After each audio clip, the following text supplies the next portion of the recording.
It's odd that my recording button actually acts as a group up button, but our objective is rather odd. It says obtain type 1 explosive plant spore.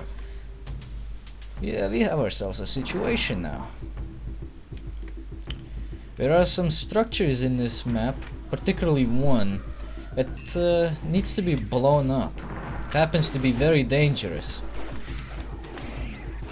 But how dangerous is it? Well, I don't really want to spoil the surprise right now.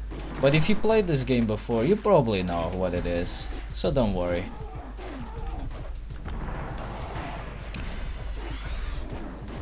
It's nothing remotely different than what you may be aware of at the moment.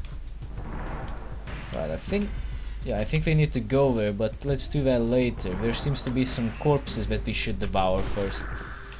When collecting the corpses for DNA samples, make sure that your entire crew is next to the corpse. That way everyone will get their fair share of DNA. Of course, alternatively, if you want only one guy to level up in a specific ability, just use him to eat the corpse. I would not recommend doing that, however, because, well, you're kind of wasting your time. Why would you want to level up only one guy when you can level up all of them? But yeah, that's that other way with the ostriches, that's not the way to go yet. But I'm pretty sure we will be going there soon. First we have to get up here, and there appears to be some pieces of meat scattered all over the place. Always pick up the meat. Never leave any corpses behind. You want all of that DNA. And here we are introduced to some plants that shoot spikes. Careful with these bastards. They have a bit of a pattern on how they shoot, but that doesn't mean that they're any, well, better than the exploding watermelons. They can hurt. Not as much, but damn, they can hurt. Okay, make a run for it. Ouch, ouch, ouch, ouch, ouch, ouch. That kinda hurt. There's the other guy. Here he is. Come on, Heavy. Cause Sano gets through. Alright. We took minimal damage. We should be fine. I never like going through the exploding watermelon traps. They're dangerous. I think that's a trap. Yes, it is. Oh no, it's a trap. Not really, actually. Just beat the shit out of the bastards and you're good to go. We even had some healing oysters.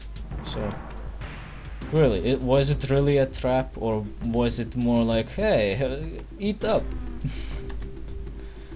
Kind of a situation. Yeah, looks like we'll be going there later. The spike shooting plants cannot penetrate rock. That's kind of a foreshadowing, actually, because one of the abilities will actually allow us to shoot later on.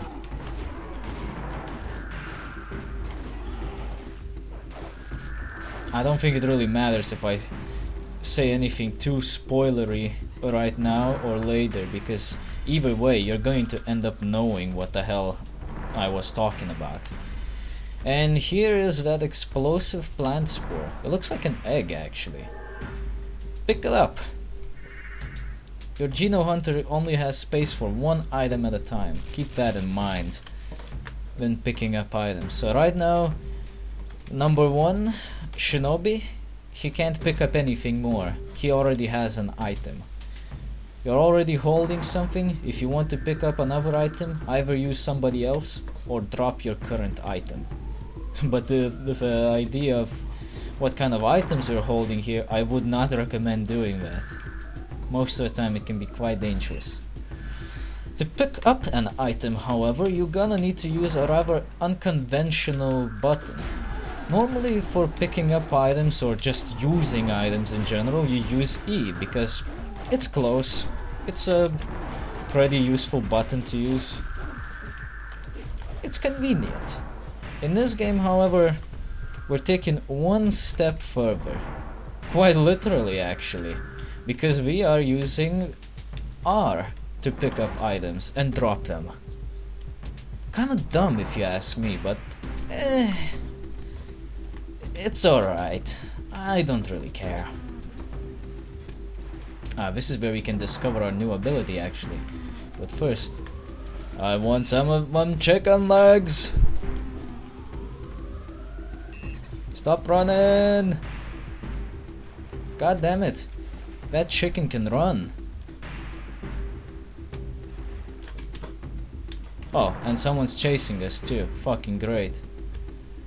While the ostriches may have speed, they're not necessarily going to escape from you for long, because not only are they interested in their own survival, but also is the planet itself from the looks of it, as it has already begun adaptation to avoid the alien life forms from taking over. Ouch!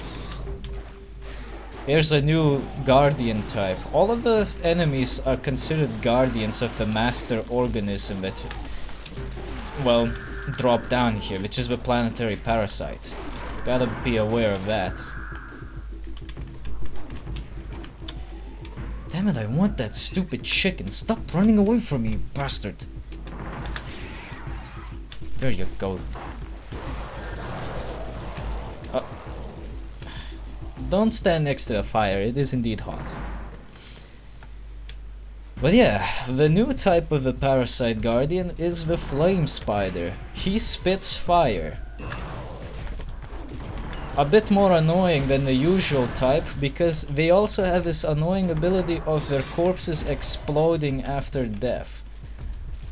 Look at that. He catches on fire and then blows up.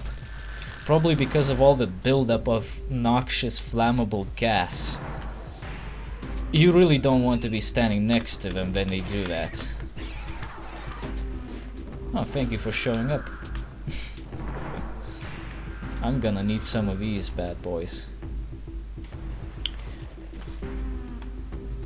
Okay, I see another spider that we can kill. And another one.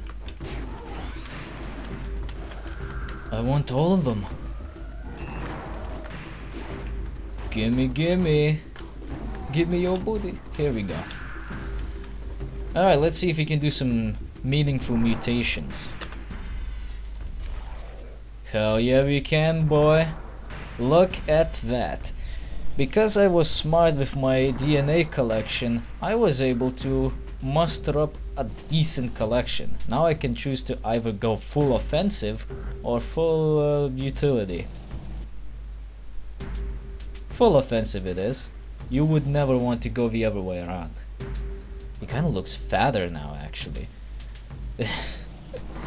But yeah, as you can see, you can easily rack up 3 or even more levels as soon as mission 2. Allowing you to maximize your potential very early in the game.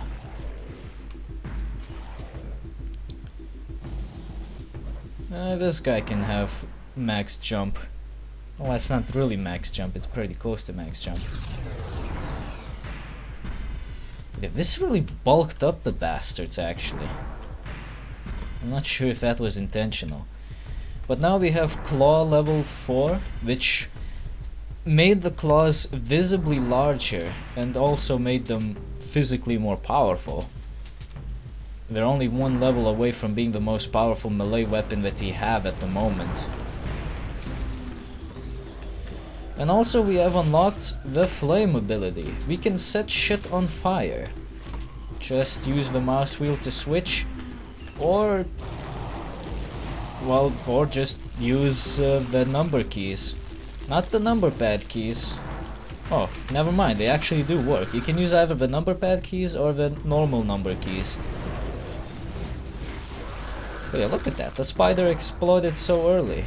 It's so much easier to kill things now, thanks to the claw being so nicely upgraded. Not that these upgrades to the claw or any other weapon do not make you destroy obstacles like this any faster. They have their own death timers. But now we have noticed that there are some plants which cannot be destroyed with claws. They can only be destroyed by fire, because they have a lot of flammable stuff infused into them. That's okay. But now that we have acquired this new ability, you may be wondering, can I use it against the Flame Guardians? The answer is yes. Yes, you can. However, it's not recommended. You see, the problem with that is that Flame Guardians have a native immunity to their own weapon. They are not going to be as easily killed with fire as with claws. However, that doesn't mean that they can't be killed, it's just that it's going to take extra effort.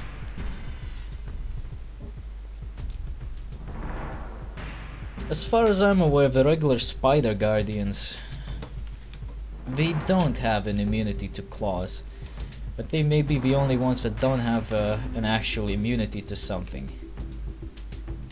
The rest of the enemies in the game will always have their own immunity to their own particular weapon. But as you can see now, I have switched over to flame, and this thing on my neck, I guess a fire breathing apparatus or something, has grown in size, but the claws have reduced in size. Now if I switch to the claw will extend and grow in size, whereas the flame breather reduces in size. That's I don't know if it's anything particularly biological. Like, I don't know if it's a real thing that can happen in a situation like this, but it's purely visual as far as I'm aware. It's just there to indicate that you have selected a particular weapon. You don't even need to look at the HUD to know. Oh, alright, I got the claws now. Now if I switch out, I got the fucking breather. It looks a bit weird. It looks like he has a monk haircut. Like, you know, he's bald, but he has a bit of hair on the back. In his case, he's got a lot of hair. More exploding watermelons. Better make a run through.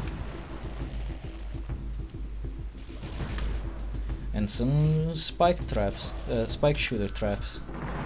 Alright, cool. Coolio. You'll notice that your Geno Hunter buddies, when controlled by the AI, will always attempt to use different weapons depending on the situation.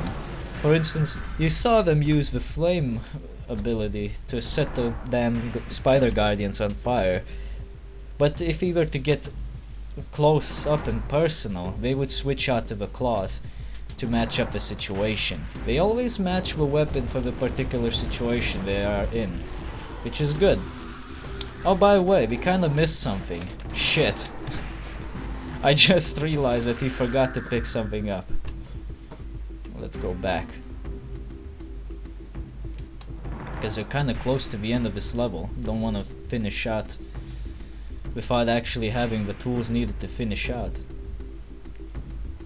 How the fuck did I miss that?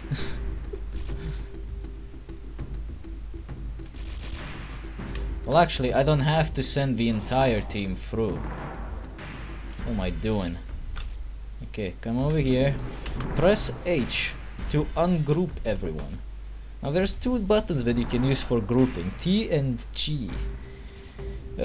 T is used for global grouping. Say you left one of your guys at the beginning of the level, because you may need to do that. Wink wink. And you want him to come back to you. You could walk up to him and press G, which is a local group up. But why would you want to do that when you can tell the bastard to just walk back to you? This is where the button comes in. It allows the bastard to walk all the way up to you, which is helpful. You want that.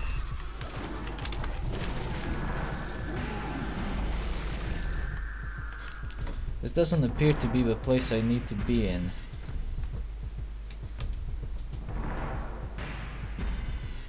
My phone keeps lighting up.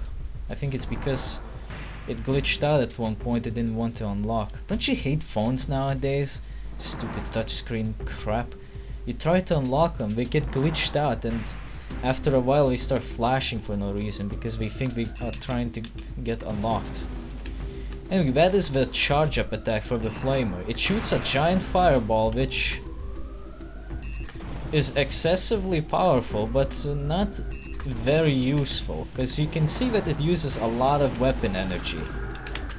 However, the thing is, you don't have to wait till your weapon regenerates. You don't have to hold on to a weapon till it regenerates energy. You ran out of energy for the flamer? Switch to the claws right away. The flamer will keep regenerating even if you're not holding on to it, which is good. I love that. Unfortunately, Sanic is going to have a bit more genetic material to work with than the rest of the team. I don't really like that, but well, it was kind of a mistake on my end to actually bypass this part. I forgot about it. I didn't really look at the radar. That's okay. He'll have it easier to level up, I suppose. You could probably level up something. I need to check. Anyway, that's the other spore we're supposed to pick up.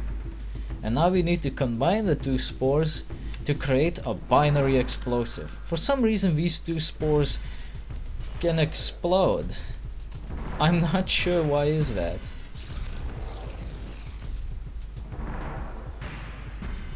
Right, I used some of the genetic material to give Sanic a bit of speed, because he gotta go fast. What's in here? Sometimes you can find random obstacles that you can destroy to find hidden goodies, like these healing oysters. Always be on the lookout for these if you are in a situation.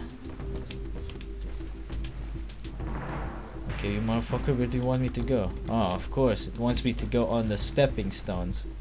Yeah, well, fuck you. How about I just jump over the obstacles entirely? You can totally do that with a high enough jumping skill.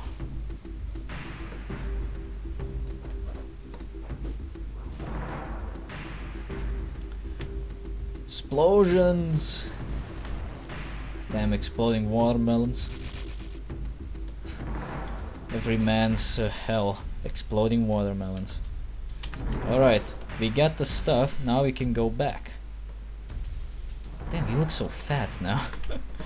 He's so chubby.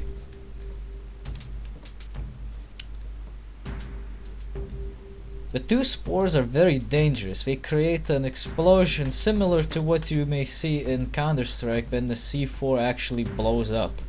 I'm not kidding, that thing is dangerous. You don't want to be anywhere close to it once it starts sparking. It's a natural kind of a thing. Anyway, walk in here and you'll notice that we got some enemies that require our attention. Now here's the thing, don't waste your time too much with the enemies. In fact, don't even have your teammates grouped up, because the situation right now is that there's some strange structure over there which shits out enemies. Drop the eggs close to it, preferably not inside of it, because sometimes it can get glitched and you might end up not getting the mission successful.